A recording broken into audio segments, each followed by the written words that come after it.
el, eh, la finalidad o la naturaleza última del ser humano está en el bien. Entonces, ¿por qué existe el mal? ¿No? ¿Cuál es el motivo por el cual, por lo tanto, hacemos el mal, si estamos hechos para el bien? No voy a ahondar demasiado porque no es menester de lo que vamos a ver.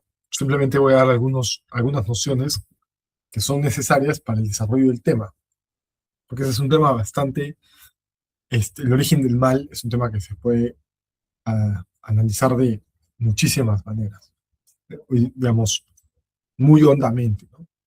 Acá simplemente vamos a dar algunas nociones básicas que son necesarias para el desarrollo del curso. Un primer punto, ¿no? Eh, el concepto de mal, que ya lo habíamos dicho anteriormente. El mal es ausencia de bien.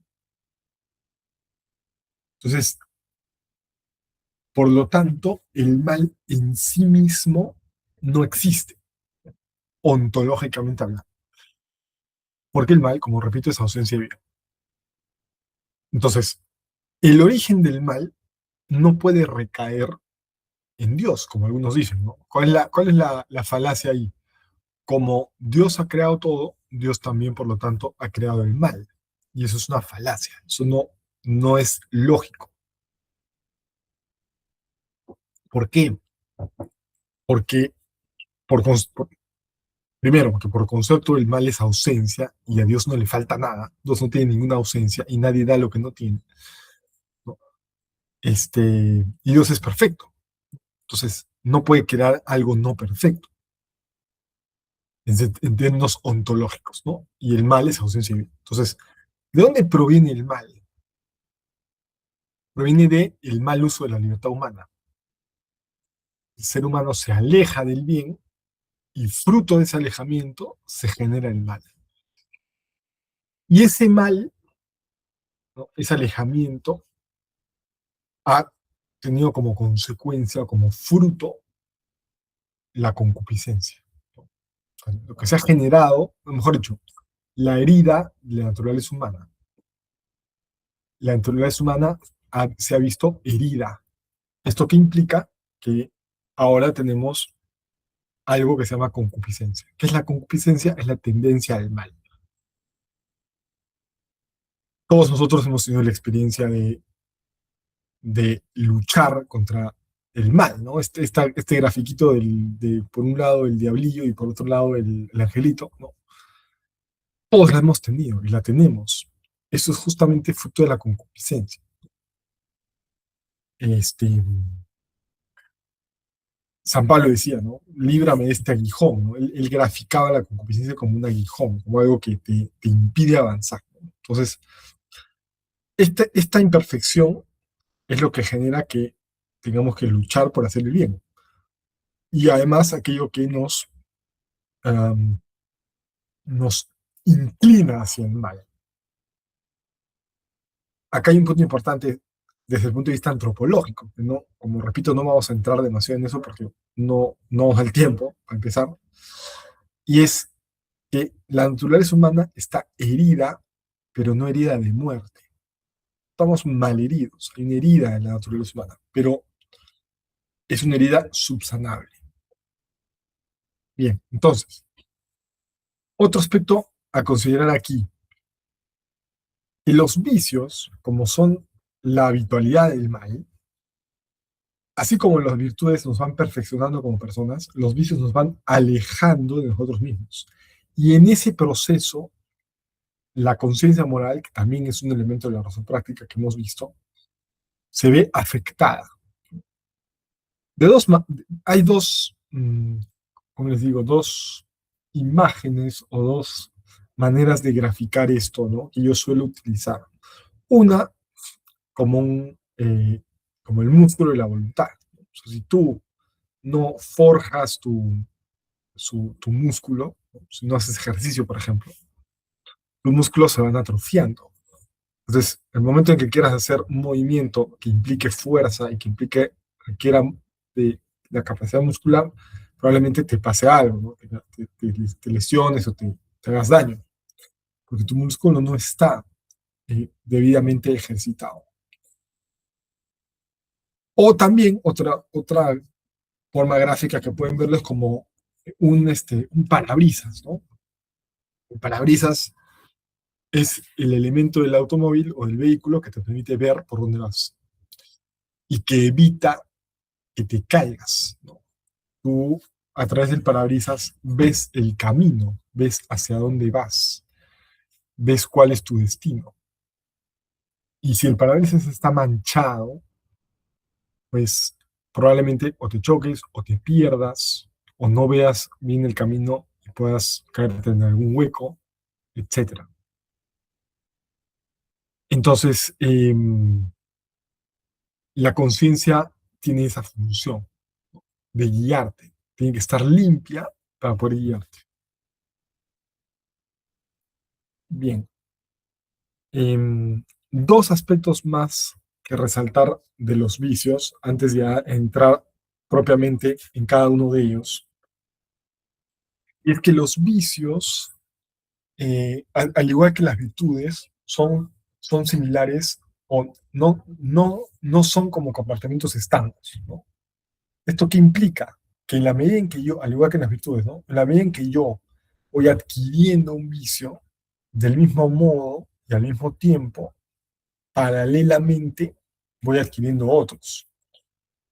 Y que para la adquisición de un vicio, también paralelamente se requiere de otros vicios que también se van, digámoslo así, desarrollando.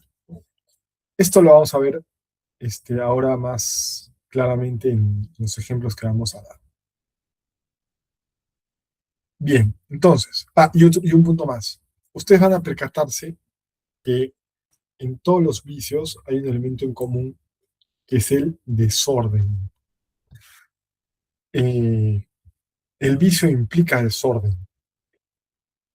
Eh, ¿Por qué? Porque el mal, como decimos, es ausencia de bien. Entonces, cuando yo caigo en un vicio es porque no estoy utilizando ordenadamente algo que es bueno.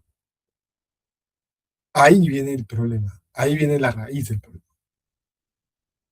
Bien, entonces, vamos a adentrarnos en cada uno de los vicios. ¿Ok? En primer lugar, tenemos al vicio de la vanagloria. Es interesante, ¿no? Porque su nombre mismo lo dice. ¿Qué es vano? Vano es aquello que no tiene valor. Entonces, la vanagloria implica gloriarse o glorificarse de algo que no tiene valor. Y, y acá entra una lógica bastante peculiar y bastante extendida en realidad, ¿no? Que es que nosotros nos estimamos, nos alabamos por muchas veces, no siempre, pero muchas veces por aspectos desordenados, ¿no? ¿Qué es el desorden? Es que una cosa no esté en su lugar, ¿no? Entonces, por eso es que decimos que la vanagloria es el aspecto desordenado de la propia alabanza. Fíjense que para darse cuenta de esto, yo suelo utilizar un,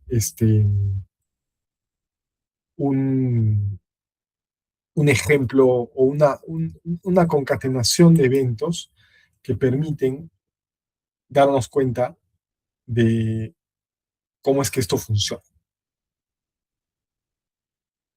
Y fíjense la lógica digamos, que se nota aquí, ¿no? Eh, a ver, el,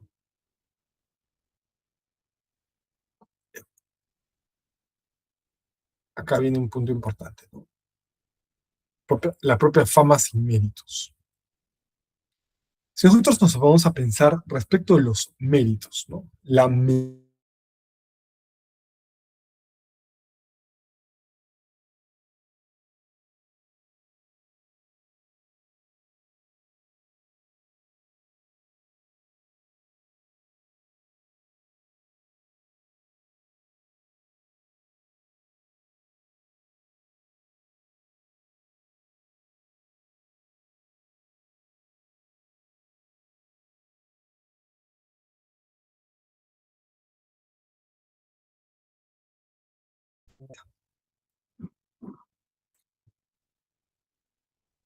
Perdón, chicos, se desconectó.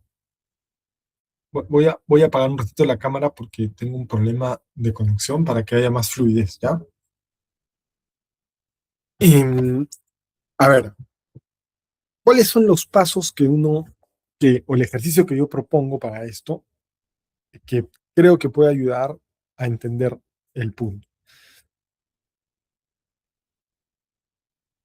de la meritocracia, ¿no? Como les digo, del mérito, aquí, de los méritos.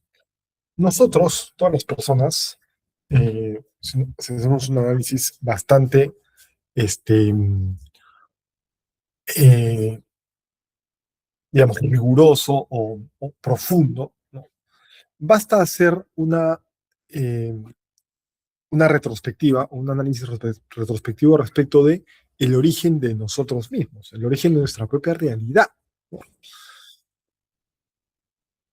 Fíjense, nuestra propia existencia. Nuestra existencia no es meritocrática. Dicho de otro modo, nadie ha hecho ningún mérito o mérito alguno para poder existir. Es ilógico plantear eso, ¿no? O sea, nadie existe por mérito propio. No es que como he hecho algo bueno, se me ha dado la existencia. No, la existencia se te ha dado de manera absolutamente gratuita, sin que nadie, o sea, ni tú, digamos, ni otro, ni menos tú, haya hecho algún mérito, o sea, hecho algo valioso para que se te dé la existencia.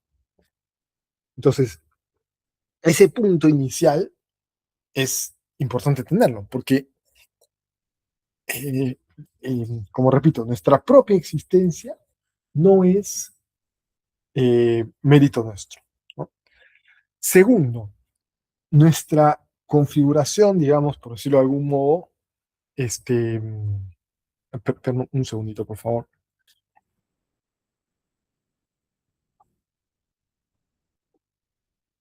Ya. Nuestra configuración identitaria, por así decirlo. Eh, ¿A qué me refiero? ¿Cómo está compuesta nuestra propia identidad? Tampoco es algo de lo cual dependa nuestro mérito. Por ejemplo, ¿dónde has nacido? ¿Quiénes son tus padres? ¿Cuál es tu situación socioeconómica o tus cualidades personales, ¿no? Tu grado de inteligencia, de los distintos tipos de inteligencia, ¿no? Porque ahora ya sabemos que no solamente hay un tipo de inteligencia. Este, mm, Tu realidad social, económica, cultural, etcétera, ¿no? Todo eso tampoco es algo que dependa de tus méritos. Dicho de otra manera, tú no has hecho nada para merecerlo ni para desmerecerlo. Y eso también es un punto importante, porque la vanagloria se puede manifestar de dos formas: a través de el complejo de superioridad o a través del complejo de inferioridad. Ambas tienen la misma raíz, ¿no? Y ahorita vamos a hablar de esa raíz y también del remedio de esa raíz, o del remedio, digamos, de todos estos inconvenientes, o de estos vicios que tienen un factor en común, que ahorita lo vamos a ver. Entonces, basta hacer un análisis un poco más, digamos, profundo, un poco más serio, entre comillas, para darnos cuenta que en realidad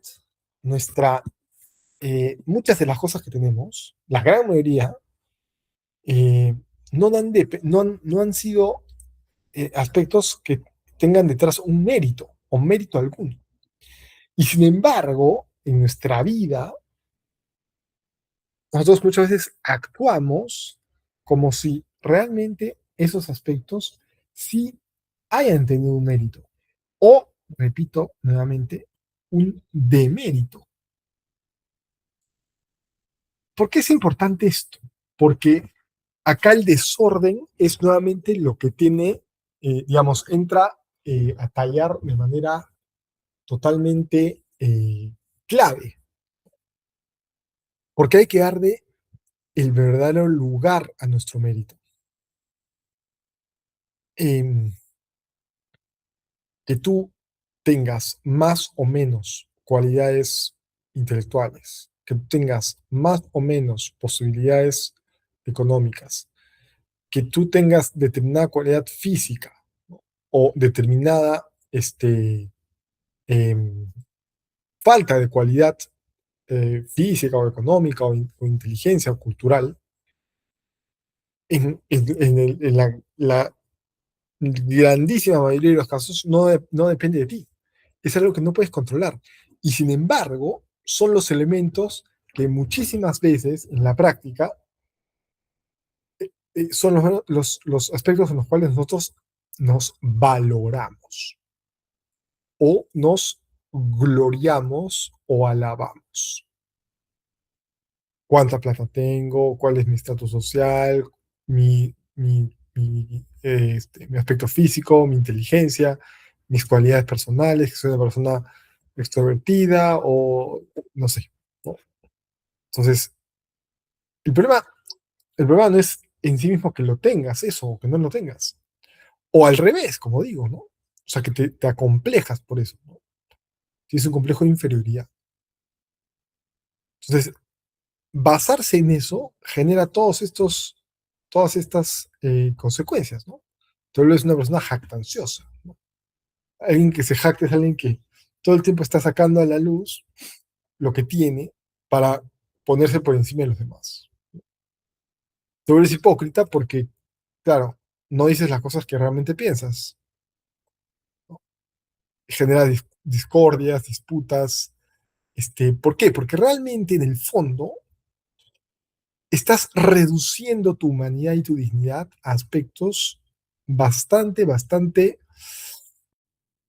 eh, chatos, ¿no? Tu valor lo pones en cosas que son pequeñas y no en cosas que son verdaderas, ¿no? Por eso, y, y es el motivo por el cual yo les comentaba al inicio de la sesión, o no, mejor dicho, al inicio del desarrollo de este punto, que hay una virtud que va a ser transversal a a todos los vicios, ¿no? Como remedio, y es la virtud de la humildad.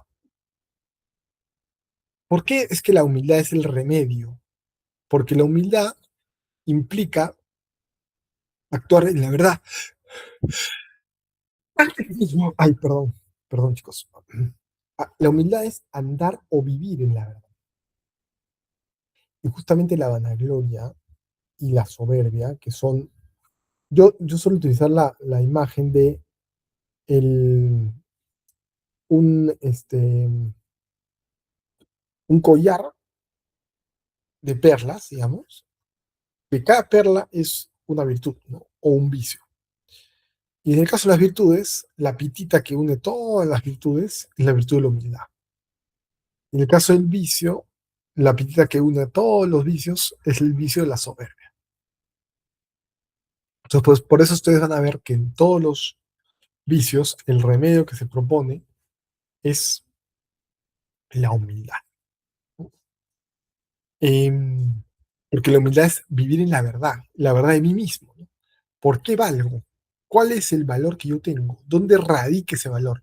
¿Dónde se sostiene? ¿Dónde se sustenta? Si yo reduzco mi valoración a aspectos meramente exógenos, externos, o cualidades personales, ¿no? Que son buenas, ¿no? Esto nuevamente, no significa que todo lo que tengas está mal o que no, de ninguna manera, todo lo contrario. El problema es reducirse solamente a eso o principalmente a eso. Bien,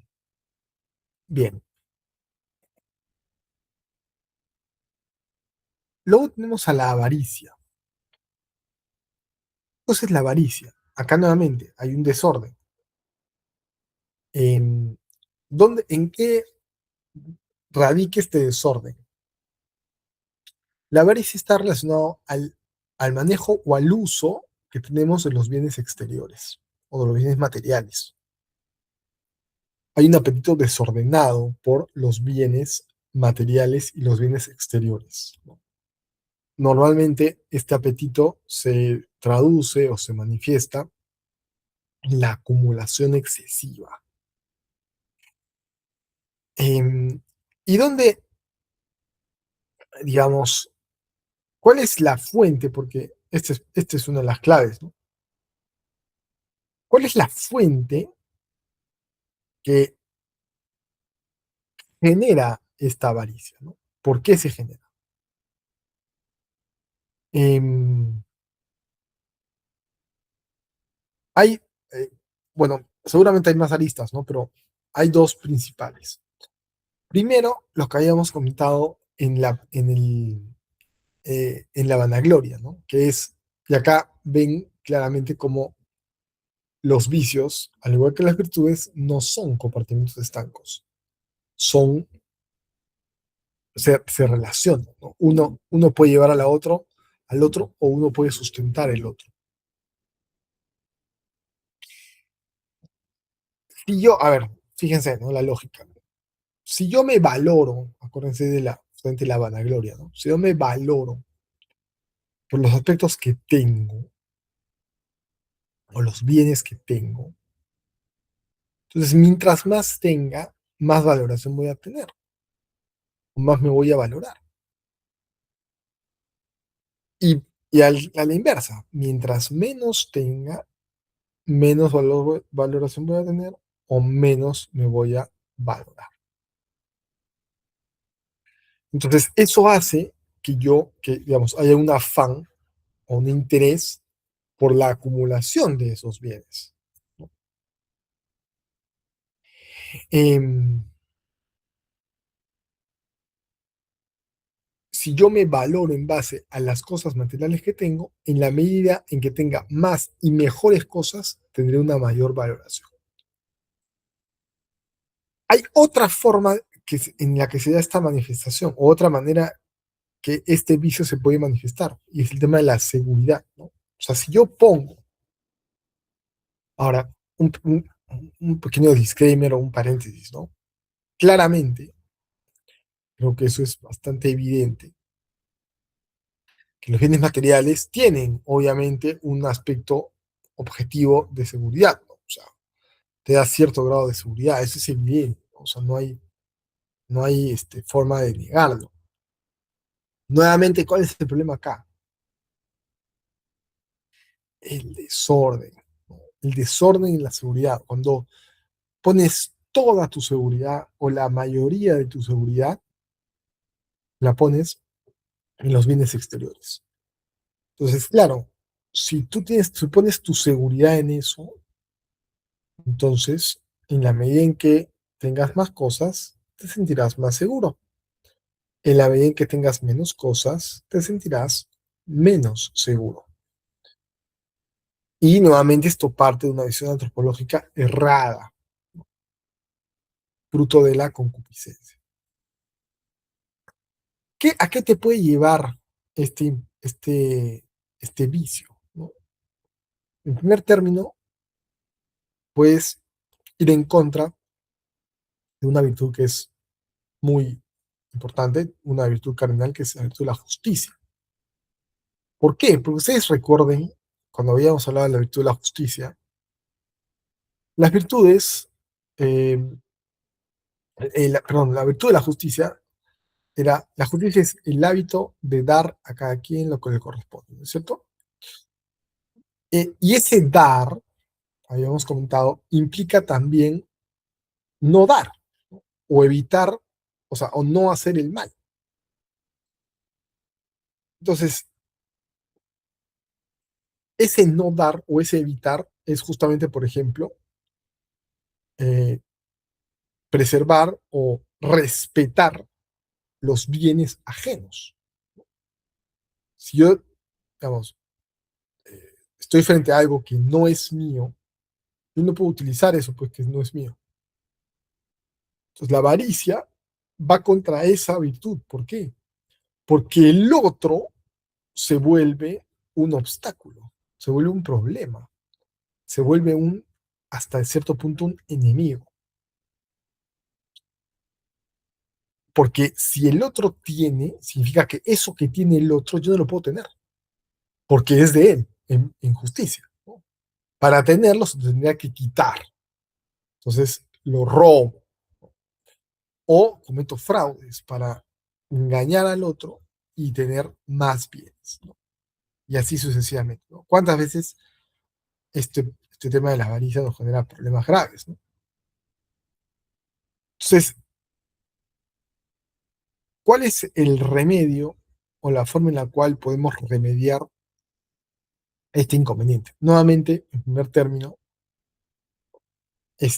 hay que ser conscientes de la vanidad de los bienes terrenos. Es decir, los bienes terrenos tienen un valor, pero no hay que darles más valor del que realmente tienen. Los bienes materiales no valen más que nosotros mismos, ¿no? Y para eso es importante vivir la virtud de la humildad. Porque además eso nos va a permitir no solamente vernos a nosotros mismos con veracidad, sino también ver a los demás con veracidad. Darnos cuenta que el otro también es valioso y por lo tanto merece nuestro respeto, nuestra consideración, ¿no? Bien, hasta ahí chicos, ¿alguna pregunta, alguna duda?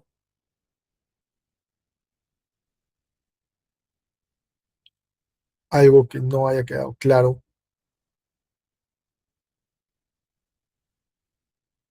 ¿No? Ok. Em, la lujuria y la gula la vamos a dejar para el final porque están vinculadas. Entonces vamos a avanzar con el tema de la envidia. La envidia es un vicio donde el desorden radica en la forma en la cual nos relacionamos con los demás, del yo con el otro. Yo suelo utilizar una referencia para que se entienda, una, como referencia gráfica, digamos, a modo de ejemplo, una parábola que me parece muy ilustrativa en este sentido. Ustedes saben que Jesús hablaba en parábolas para que se deje entender, ¿no? Eran historias que tenían un mensaje detrás. Y claro, utilizaba, para que la gente lo entienda, parábolas de la época, ¿no? La gente se identificaba con las parábolas justamente porque hablaba de cosas que ocurrían en esa época. Entonces, esta parábola habla de un el dueño de una mies, ¿no? O sea, el dueño como si fuera ahora una chacra, ¿no? Una posada, digamos. No, no una posada, una parcela, perdón. Este señor, o de una hacienda, digamos, ¿no? Este señor, dueño de la hacienda, sale a la mañana, pone a 6 7 de la mañana, a buscar trabajadores, ¿no? A ver quién quería trabajar en su viña. Sale, o en su hacienda, ¿no? Sale y se encuentra con uno y le dice, oye, ¿quieres trabajar? Sí, estoy buscando trabajo, le dice. Ok, te voy a pagar, por decir un número, ¿no? 100 soles la jornada. ¿Estás de acuerdo? Sí, estoy de acuerdo. Ok, perfecto, bien, vamos a trabajar. Se lo lleva para trabajar. Luego sale otra vez a las 9 10 de la mañana. Lo mismo.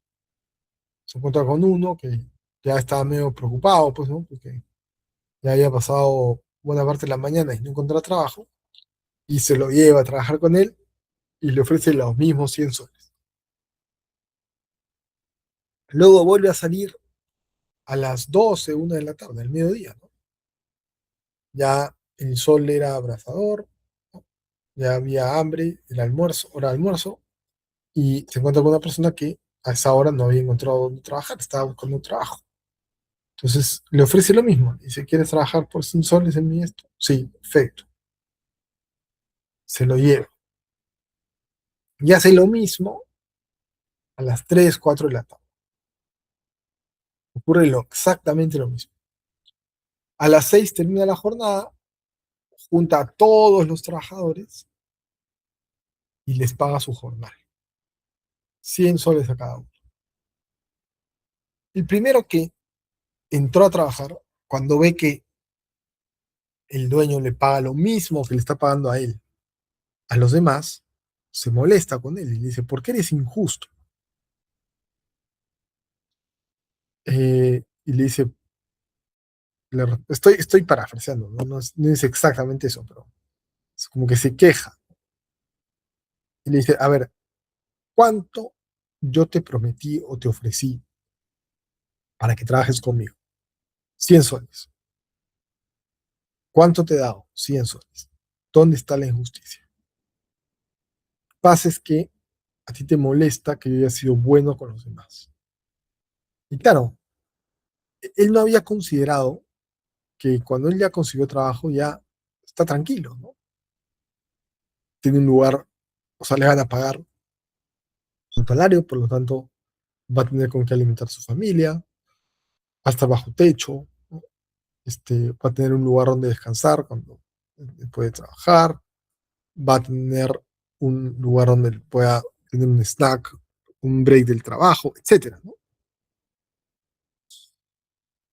Y el otro, en cambio, está en una situación más difícil porque no ha conseguido trabajo todo el día, está estresado, preocupado, y además no tiene un lugar en el cual pueda este, descansar, ¿no? O sea, almorzar, probablemente ha estado todo el día sin comer, etcétera. Entonces, y además, y aquí viene el kit del asunto, el otro ha sido bueno con los demás, ha sido justo con él y con nosotros ha sido justo y además misericordioso, ¿no? Se ha compadecido de su situación. ¿En qué le ha afectado eso al otro? En nada. Él ha tenido sus 100 soles. No es que le ha pagado menos. Ha dicho, oye, es que, mira, no me alcanza y como le he prometido a esta gente lo mismo que a ti, bueno, ¿sabes qué? Te voy a quitar un poco a ti para poder darle al otro también. No, a todos les pagó. Entonces, fíjense cómo la envidia, que es la tristeza por el bien ajeno y la alegría por su mal, es algo tan, este, tan feo, ¿no? Que al otro le vaya bien, porque a mí me tendría que afectar. Y eso se da principalmente por lo que estábamos comentando también al inicio, ¿no? Por eso recalco fuente de los vicios, ¿no? La soberbia, la mentira. La envidia normalmente surge eh, por la lógica valorativa que tenemos en nosotros mismos, ¿no? Si tú te valoras por tus logros, si tú eh, te glorificas en tus logros, que al otro le vaya bien, a ti no te gusta, pues, porque este, se vuelve un problema, ¿no? Porque ya el otro, o sea, el hecho de que el otro al otro le vaya bien, así a ti no te vaya mal, ya indirectamente a ti te afecta negativamente. Y si al otro le va mal, así a ti no te vaya bien, a ti también te afecta negativamente. Entonces es una lógica bien perversa, ¿no? Eh, en vez de alegrarse por el bien del otro, nos...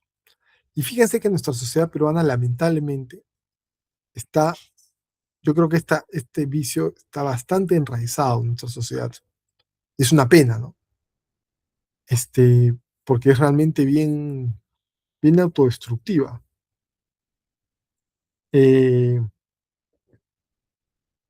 Fíjense, ¿no? Que hacen lo político, ¿no? Porque ustedes, probablemente ustedes recordarán porque, digamos, fue una frase célebre, prácticamente, digamos, tristemente célebre, ¿no? De un ex ministro de Economía del gobierno de Pedro Castillo, el señor Pedro Franklin, cuando él dijo, ¿no? En un momento, estoy parafraseando también, no me acuerdo exactamente qué dijo, pero dijo algo así como que cuando él veía determinados carros, ¿no? A él como que le picaba el ojo, ¿no? O le picaba el hígado, no sé qué término utilizó, dando a entender pues que como que le daba, le molestaba, ¿no? Le daba envidia, y por eso pues había que subir los impuestos, ¿no? Entonces, claro, fíjense la lógica que hay detrás, ¿no? De esto. O sea, si al otro le da bien, y acá evidentemente no estamos juzgando si el otro es una buena persona, si es una mala persona, si está utilizando bien sus bienes o no, ¿no? Si es avaro o no. Eso es otra discusión. Pero si al otro le está yendo bien, o sea, y a mí me molesta que al otro le ve bien, es porque estás valorando en base en términos comparativos, ¿no? Y eso es un problema, porque eh, siempre va a haber gente que esté mejor que tú y siempre va a haber gente que esté peor que tú, siempre. Entonces, es una manera inadecuada de aproximarte a ti mismo y a los demás. Em, pero fíjense qué tan enraizado está que incluso en el ámbito de la política se da, ¿no? O sea, está tan enraizado en nuestra sociedad. Y eso yo creo, y eso es una opinión personal, que es principalmente por un complejo de inferioridad, ¿no? Porque el complejo de inferioridad hace que te agarres de cualquier cosa, o sea, que el otro como te sientes mal porque el otro está mejor que tú, cuando al otro le va mal, tú te alegras, ¿no? Eh, Porque sientes que a ti también te está yendo, que tú estás un poco mejor porque el otro está a tu mismo nivel, ¿no? O sea, esta, entre comillas, igualdad que se busca, en vez de buscarla para arriba, con, o sea, la igualdad absoluta no existe, pues, ¿no?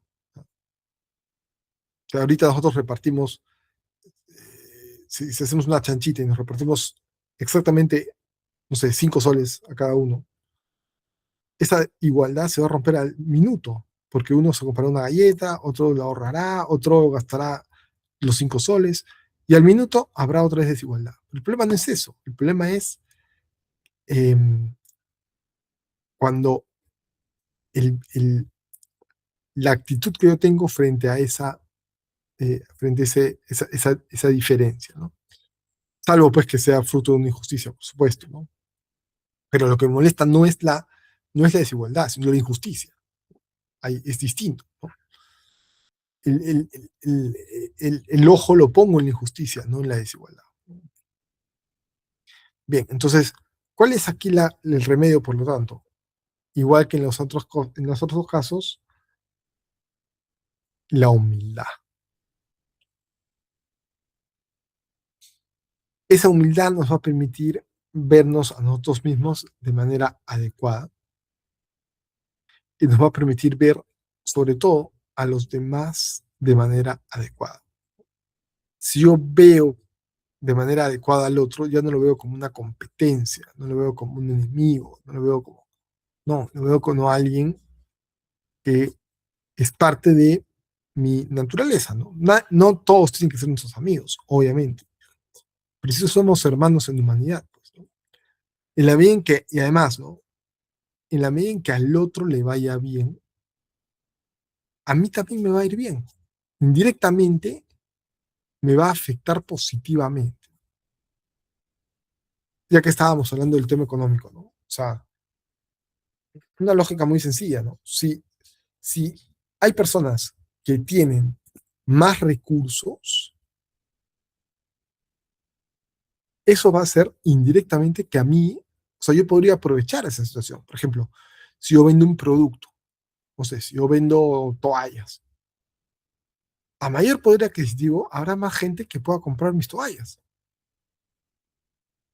En cambio, si hay menos poder adquisitivo, la gente tiene menos dinero, eso va a hacer que puedan comprar menos toallas. Me va a ir peor. Entonces, me conviene que le vaya mejor a la gente, porque eso va a permitir indirectamente que a mí me vaya mejor, ¿no?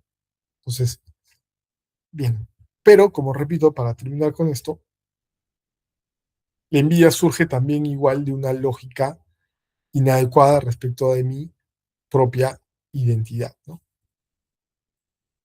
Bien, la gula, como les decía, la vamos a pasar para el final junto con la lujuria. Vamos a avanzar con estas dos, la asidia y la ira. De ahí vamos a hacer el receso, vamos a hacer el sorteo y de ahí terminamos con la lujuria y la gula, ¿ok? Bien. En primer lugar tenemos a la asidia. La asidia es, digamos, el paso previo a la asidia es la pereza. ¿Qué cosa es la pereza? La pereza es eh, no hacer lo que tienes que hacer en el momento en que tienes que hacerlo, ¿no? Nosotros tenemos, las personas, de acuerdo a las circunstancias, tenemos deberes que cumplir, ¿no? ¿Se acuerdan cuando hablamos de la negligencia, ¿no? El perezoso es negligente porque es lo contrario al diligente, ¿no? El diligente es aquel que cumple con lo que tiene que hacer. El perezoso, en cambio, pone por encima su placer y su comodidad a sus obligaciones. Y claro, esto en primera instancia, pues puede verse en temas más prácticos, ¿no? Sí, pues no tender tu cama, no ordenar tus cosas, no estudiar, o sea, no cumplir con tus obligaciones básicas, ¿no? En el caso ya cuando ya dejas de estudiar, no trabajar, ¿no? Entonces, em, esta pereza, si se vuelve, digamos, constante, se transforma en la asidia, que la asidia ya tiene que ver con el desgano, pero respecto de la vida misma, ¿no? Los aspectos más elevados, los aspectos más espirituales. Entonces, ya el que vive la asidia ya vive un desgano mucho más, eh, eh, está mucho más enraizado. Este, y claro, ese enraizamiento justamente se da principalmente en el alma, ¿no? Y en el espíritu. Entonces ya no solamente te da flojera o pereza o hastío hacer cosas prácticas, sino que ya te da pereza la vida misma, ¿no? Pierdes el sentido y pierdes el anhelo de crecer en tu vida, ¿no? De hacer las cosas mejor, de avanzar, de ser cada vez una mejor versión de ti mismo, ¿no? ¿Por qué? Porque eso implica evidentemente trabajo, sacrificio, tiempo invertido. Em, y claro, tú no quieres eso porque lo otro es más cómodo, ¿no? Te resulta más cómodo. Em, Hay una virtud que, bueno, no la hemos desarrollado, que se llama la eutrapelia, que es la virtud de la... Ay, no sé qué pasó. Em, Del buen ocio, ¿no? El buen ocio, ¿no? Porque, claro, hay que saber descansar, hay que saber reposar de las actividades cotidianas. El perezoso es aquel que eh, vive desordenadamente ese ocio, ¿no? Ahí está el desorden en la pereza. Cuando ese desorden se da en tiempo, en forma, ¿no? Este, en el momento en que no corresponde y por un tiempo que no corresponde. Entonces, ¿cuál es la forma en la cual yo puedo este, combatir esto? Hay que ahondar en uno mismo, ¿no? Hay que, digamos, ir a las raíces de nuestra propia identidad, ¿no? Para darnos cuenta cuáles son nuestros anhelos más profundos, nuestro fin último, ¿no? La felicidad, y a partir de ahí comenzar nuevamente a buscar, encontrar respuestas respecto de eso, ¿no? Y luego tenemos a la ira, Que la ira es un vicio que, a ver, seguramente ustedes han escuchado hablar de la ira santa, ¿no? El problema de la ira es el desorden respecto de la utilización de las pasiones, ¿no? En vez de utilizarlas para el bien, las utilizas para el mal. Por ejemplo, ¿no? Imagínate una persona que se está, se está quemando una casa, ¿no? Creo que les di el ejemplo de la universidad, ¿no? Se está quemando una casa y tú tienes que ingresar a la, a- al local donde que está quemándose, o la casa que está quemándose, para poder rescatar a esa persona. Para poder tumbar una puerta, necesitas fuerza, ¿no? Necesitas ira, necesitas eh, esta, moderar tu pasión. Nos acuerdan de la virtud de la templanza. Entonces, esa fuerza, esa ira, puede ser bien utilizada. El problema está cuando esa ira lo que busca es la venganza, cuando se utiliza para el mal. ¿Y qué cosa es la venganza? La venganza ocurre cuando alguien me ha hecho un daño o ha intentado hacerme un daño y yo no he podido evitarlo a través de, por ejemplo, la legítima defensa, ¿no? Porque la legítima defensa lo que busca es, a veces hay una conducta irascible para defenderte, pero lo que buscas es defenderte, evitar el daño. Pero una vez que el daño se ha consumado, si tú quieres hacerle daño al otro, ya eso es venganza. En la legítima defensa tú lo que buscas es evitar que el otro te dañe. En cambio, cuando el daño ya está consumado, ¿qué buscas? Hacer un daño en represalia o en respuesta al daño que te hizo el otro, ¿no? Eso se llama venganza. Entonces, la ira es un aspecto desordenado de esta venganza. Y esto también surge a través del rencor, ¿no? De, de guardar, digamos, o acumular malas experiencias y no haberlas manejado de manera adecuada, ¿no? La persona rencorosa, pues, constantemente está ofuscada o triste o apesadumbrada o irascible, ¿no? O sea, irritable, se victimiza, ¿no? Porque claro, como, como no ha sabido manejar bien el mal que le han hecho o el mal que ha sufrido, entonces vive esa, vive esa situación, ¿no? Entonces, ¿cuál es la forma o el remedio que nos va a permitir eh, vencer esta situación? La mansedumbre, ¿no? Y la dulzura. Ojo, que ser manso no significa ser menso. El manso es aquel que puede con tranquilidad superar una situación de injusticia o este, de, de maldad, ¿no? De un daño que le han hecho o le quieren hacer, y sin buscar hacer daño al otro, poder eh, ponerse en una situación en la cual ya no se le, o evitar que se le siga generando ese daño, ¿no? Eh, entonces, el manso no actúa de manera impulsiva, sino que evitando o tratando de evitar que se le siga generando el daño y sin buscar el mal del otro, busca su propio bien, ¿no? O evitar que le siga haciendo un daño. Y la dulzura también es interesante porque la persona que, a ver, si tú respondes al mal con mal, el círculo vicioso se agranda, ¿no? Nunca, y nunca termina. En cambio, si respondes al mal con bien, con dulzura, este, van a ver cómo, es como, hagan la prueba, ¿no? Una persona que te hace daño y tú la tratas bien. Ojo, cuando digo, o sea, evidentemente, nuevamente, ¿no? Ser manso no es ser menso.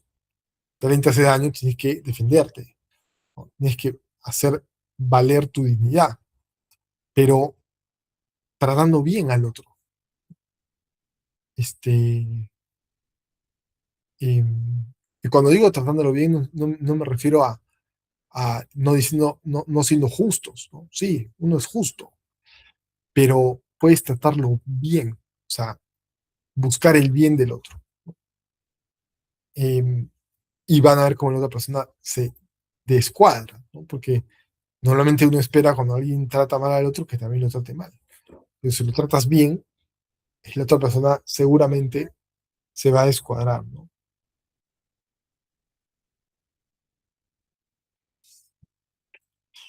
Bien, no sé si hay alguna pregunta, chicos, o duda que haya quedado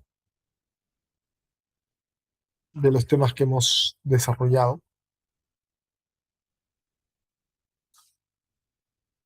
¿no? Ok, entonces vamos a hacer un receso, ¿ok? Este, de 15 minutos y cuando volvamos vamos a proceder a hacer eh, este, el sorteo para las exposiciones, ¿ok? Em, bueno, los grupos son los que ya estaban en- ahí está, justo, gracias, profesora Verónica. Ahí están los grupos en el link. Em, ahí van a formar ustedes los grupos en este periodo y una vez que pase este receso y con los grupos que estén formados, vamos a proceder a hacer el sorteo de los temas y las fechas de las exposiciones. ¿Listo? Y bueno, y luego terminamos con los dos últimos vicios que no hayamos desarrollado. Utilicen entonces, por favor, chicos, ese link que ha compartido la profesora Verónica en el chat y nos vemos en 15 minutos.